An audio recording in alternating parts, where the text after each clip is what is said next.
Headlines brought to you by Chitale बंधू.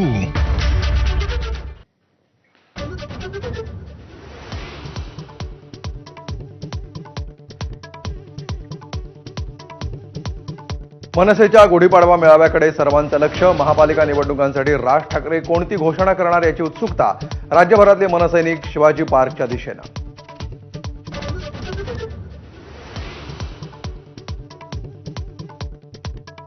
नागपूर दौऱ्यात पंतप्रधानांकडून राष्ट्रीय स्वयंसेवक संघाची स्तुती. स्वतःचाही स्वयंसेवक म्हणून उल्लेख.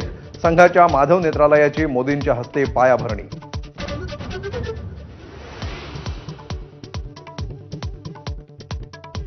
पंतप्रधान झाल्यानंतर नरेंद्र मोदी प्रथमच रेशीम बागेत. हेडगेवारांच्या स्मृतींना अभिवादन तर दीक्षाभूमीलाही भेट. सोलर इंडस्ट्रीजच्या टेस्टिंग रेंजचंही उद्घाटन.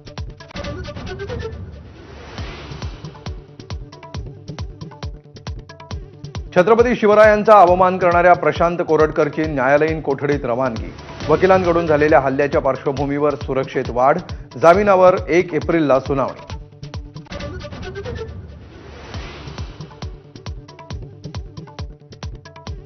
तब्येतीच्या कारणास्तव साध्वी प्रज्ञा सिंग ठाकूर यांचा मालेगाव दौरा रद्द. हिंदू सकल समाजाच्या संत संमेलनात मोबाईलद्वारे संवाद.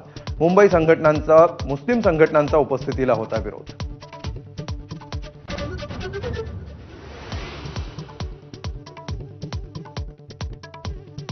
नाशिकमधील संत संमेलनात गाजला औरंगजेबाच्या कबरीचा मुद्दा.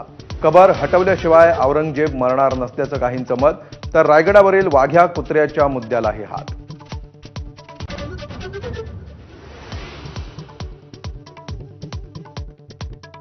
वैयक्तिक भांडणातून बीडमधील मशिदीत जिलेटिनचा स्फोट.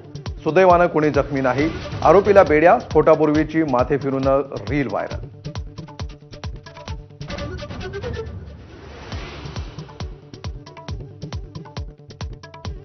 बिहारमध्ये नितीश कुमार यांच्या नेतृत्वात विधानसभा लढवण्याचा अमित शहांचा निर्धार.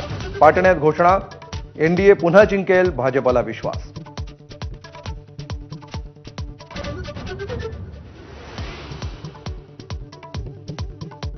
राज्यभरात गुढीपाडव्याचा उत्साह. विविध शहरांमध्ये पारंपरिक शोभायात्रा.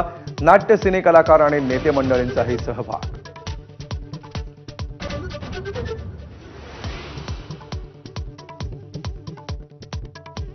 सहासष्टाव्या महाराष्ट्र केसरी कुस्ती स्पर्धेत पृथ्वीराज पाटीलकडून शिवराज राक्षेचा पराभव. थोड्याच वेळात पृथ्वीराज पाटील आणि वेताळ शेळकेमध्ये होणार final.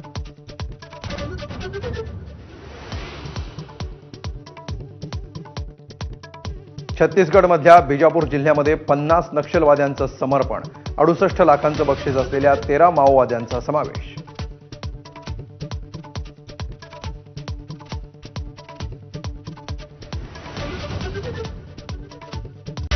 Headlines brought to you by Chitale बंधू.